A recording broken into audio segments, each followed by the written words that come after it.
कानपुर की सीसामऊ विधानसभा सीट अपने आप की एक ऐसी सीट है जहां पर पिछले 3 विधानसभा चुनाव से समाजवादी पार्टी लगातार यहां पर जीत हासिल कर रही है। साल 2012 का विधानसभा चुनाव हो, साल 2017 का विधानसभा चुनाव हो और साल 2022 का विधानसभा चुनाव, तीनों ही विधानसभा चुनाव में समाजवादी पार्टी के टिकट पर इरफान सोलंकी लगातार यहां पर जीतते रहे हैं। 2022 के विधानसभा चुनाव में उन्होंने बीजेपी के उम्मीदवार सलिल बिश्नोई को 12,266 मतों से चुनाव हराया था। और एक खास बात यह भी है कि इस सीसामऊ विधानसभा सीट को जीतने के लिए बीजेपी ने पिछले 3 विधानसभा चुनाव में 3 अलग अलग उम्मीदवारों को चुनावी मैदान में उतारा, लेकिन फिर भी बीजेपी ये सीट नहीं जीत सकी। इस वक्त हमारे साथ कुछ लोग यहाँ पर मौजूद हैं, उनसे बात भी करेंगे। दादा, क्या नाम है?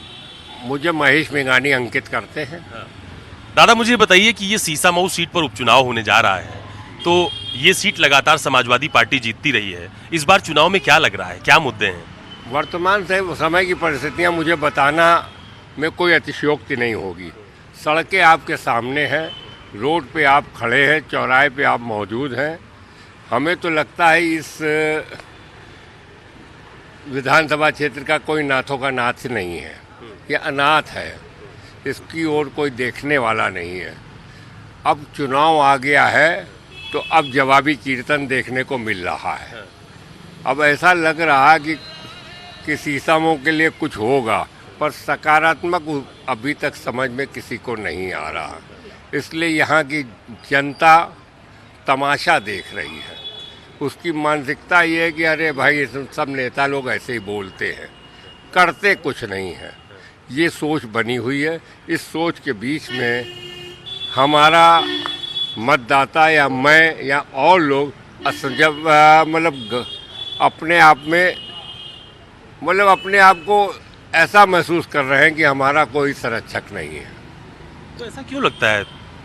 इतने विधानसभा चुनाव, पंचायत के चुनाव सब तो होते हैं, तो डेवलपमेंट बिल्कुल नहीं है क्या? मुझे बताने की आवश्यकता, कोई सबूत देने की आवश्यकता नहीं है। जिस सड़क पर आप खड़े हैं उस सड़क के जो है चित्र आपको इत्र की तरीके महकेगा, खुशबू बदबू सब आएगी आपको। कोई किसी चीज़ में कमज़ोर नहीं है। पर विकास की बात करना शायद मैं समझता हूँ कि बेईमानी होगी। क्या डेवलपमेंट नहीं हुआ? डेवलपमेंट नहीं हुआ। अच्छा, थोड़ा सा पॉलिटिकल बात कर रहा हूँ आपसे। बीजेपी लगातार 3 चुनावों में 3 उम्मीदवार लड़ा चुकी है यहाँ पर। हनुमान स्वरूप, सुरेश अवस्थी, 2022 में सलिल बिश्नोई। ये बीजेपी इस सीट को हार क्यों जाती है? देखिए, हारने का मतलब है कि वोटर को झुंझुना पकड़ाना, ये बेईमानी है। वास्तविक रूप से वोटर को दिल जीतने की बात नहीं हो रही है, और दिल जीतने की बात कोई नहीं करता। दिल जीतने की बात केवल औपचारिकता नज़र आती है।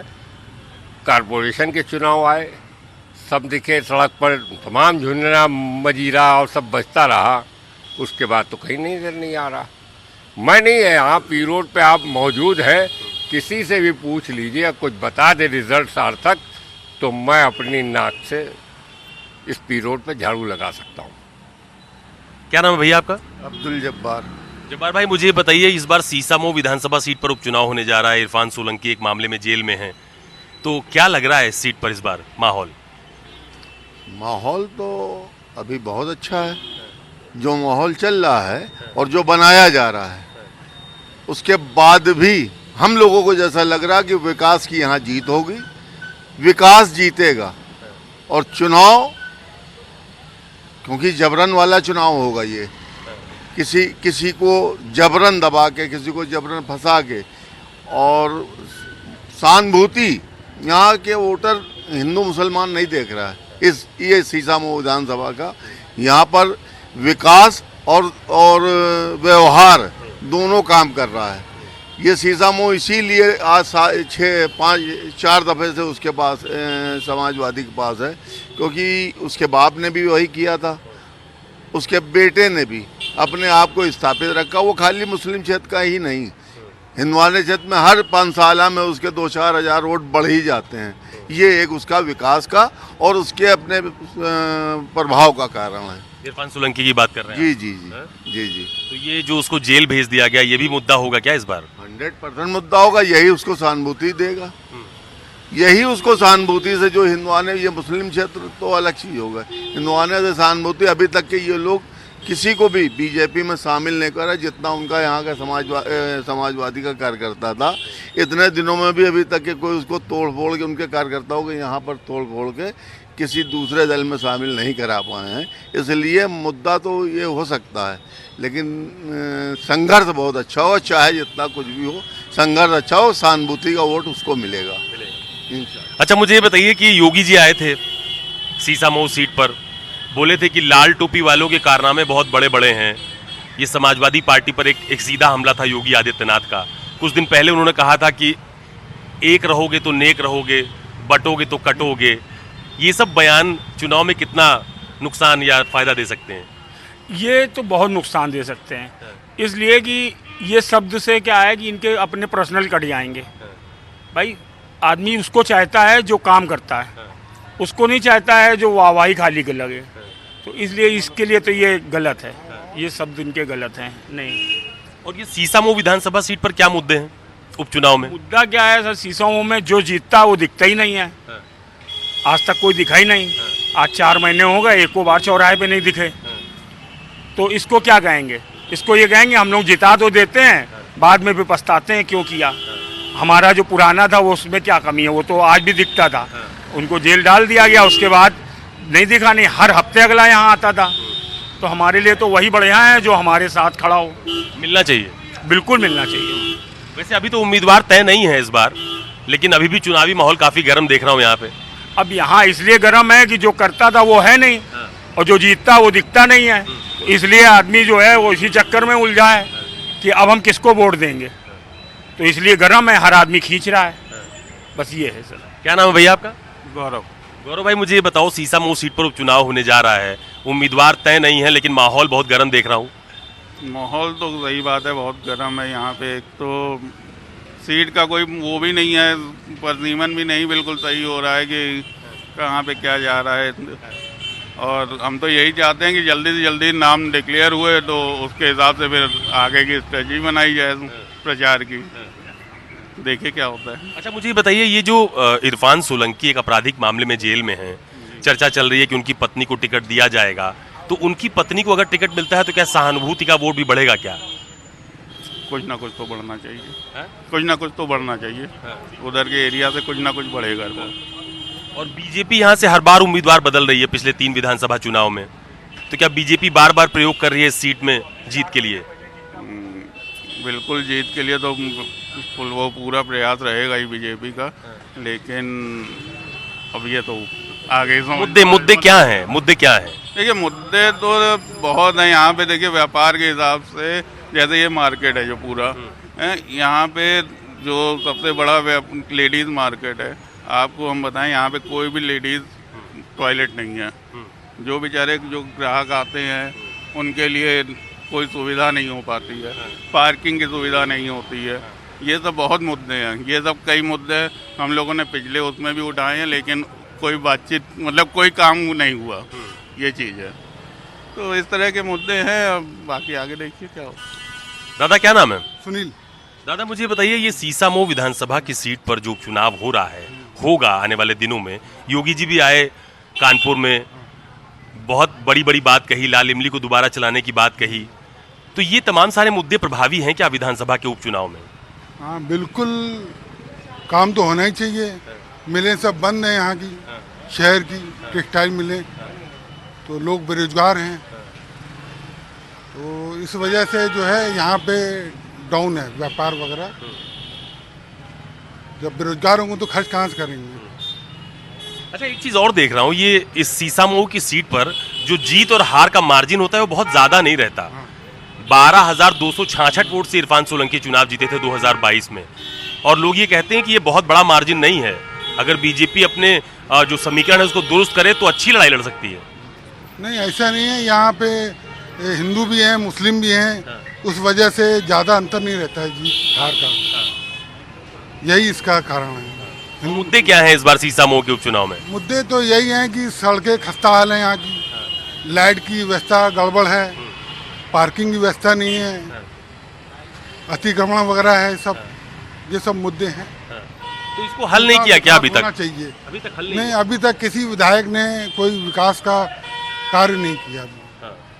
जो हम लोग को नजर आए, ऐसा कोई विकास नहीं हुआ। और विधायक जी भी कोई नजर आते नहीं है, हम लोगों ने देखा ही नहीं सालों से।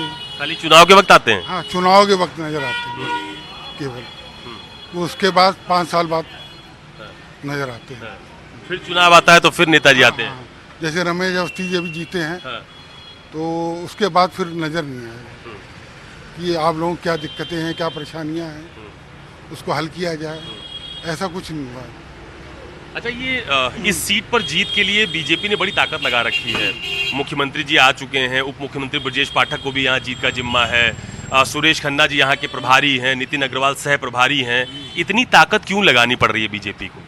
इसलिए कि यहाँ पे हिंदू भी हैं, मुस्लिम भी हैं, इस वजह से ये इन लोगों को ताकत लगानी पड़ रही है। यही वजह मान रहे हैं। जी जी। दादा, ये सवाल आपसे भी पूछ रहा हूँ, ये सीसामऊ की सीट को लेकर बीजेपी को इतनी ताकत क्यों लगानी पड़ रही है? उप मुख्यमंत्री ब्रजेश पाठक को यहाँ जिम्मा दिया है जीत का, सुरेश खन्ना कैबिनेट मिनिस्टर हैं, वो यहाँ के प्रभारी हैं, नितिन अग्रवाल सह प्रभारी हैं। क्यों इतनी ताकत लगानी पड़ रही है? वो मान चुके हैं कि हमारी स्थिति कमज़ोर है, इसीलिए ताकत वही ज़्यादा लगाता है। जब स्थिति कमज़ोर होती तो शक्ति का इस्तेमाल करता है, और हर आदमी करता है। जहाँ कमज़ोर होता है तो वहाँ शक्ति का ज़्यादा इस्तेमाल करता है। तो ये तो प्रमाण है कि उनकी हार उन्होंने स्वीकार कर ली। इतनी शक्ति एक, अभी आप कह रहे हैं 4 मंत्री के लिए कह रहे हैं, अभी 40 मंत्री आएंगे सीसामऊ में। जो चाहे जो मजबूरी हो, हमारी जीत जरूरी हो, ये फार्मूला लेकर के इस क्षेत्र में आएंगे। अच्छा, ये बहुजन समाज पार्टी कहीं चुनाव में दिखती है क्या? बहुजन समाज पार्टी तो कायदे से बीजेपी का शस्त्र है, वो इस्तेमाल कर रही, शस्त्र का इस्तेमाल कर रही है। तो उस शस्त्र के रूप में बीजेपी देख रही है, समाजवादी पार्टी को नहीं, बीएसपी को देख रही है और उसको इस्तेमाल कर रही है। इसको तो कानपुर की जनता कहती वोट कटवा। ये जो है इनके लिए संदेश है। उनको अपनी स्थिति को मजबूत करना चाहिए, पर ऐसा लग नहीं रहा। मतलब लड़ाई बीजेपी और समाजवादी पार्टी के बीच होगी? हाँ, नहीं, कांग्रेस भी है उसमें, ऐसा नहीं। कांग्रेस तो ऐसी जिंदा हो गई कि अब आने वाले समय में देखना पड़ेगा, समझना पड़ेगा। जो नहीं, कांग्रेस सपा तो गठबंधन के तहत लड़ेगी ना चुनाव? लड़ेगी तो गठबंधन के तहत, पर कांग्रेस जो है इस समय उभर के आ रही है। चाहे जो मजबूरी हो, अब जनता कहती है कांग्रेस जरूरी हो। कांग्रेस जरूरी हो, जरूरी माहौल बनने लगा है। हाँ, जात पे न पात पे मोहर लगेगी हाथ पर, ये चर्चा होने लगी है। चर्चा होने लगी, आवाज़ आने लगी है। ये जमीन से माटी से खुशबू आने लगी है कि इंदिरा गांधी की उस आवाज़ को आने लगी, जात पे न पात पे मोहर लगेगी हाथ पे। इन्हीं भावनाओं से ओत प्रोत होकर के अब की चुनाव बड़ा संघर्षमय होगा सीसामऊ का। हाँ, देखना ये है कि कौन गद्दी पे राजा बनता है। ये जनता तो जो है मतपेटियों के अंदर बंद करेगी, और जनता मौन जरूर है, पर जनता जानती भी सब है। जनता सब जानती है, कहने की आवश्यकता नहीं है। ये रिजल्ट जो है चुनाव घोषित हो, उसके बाद रिजल्ट आपको मिलेगा। चलिए, बहुत धन्यवाद हमसे बात करने के लिए। ये तमाम सारे लोग हैं, कानपुर के बुद्धिजीवी लोग हैं, व्यापारी लोग हैं। उनका साफ तौर पर यही कहना है कि जनता सब जानती है, सभी मुद्दों को लेकर अंदर खाने चर्चा भी हो रही है, और जो परिणाम होंगे वो बेहद चौंकाने वाले होंगे। कैमरा पर्सन धर्मेंद्र साहू के साथ अशोक तिवारी, कानपुर, न्यूज़ 24।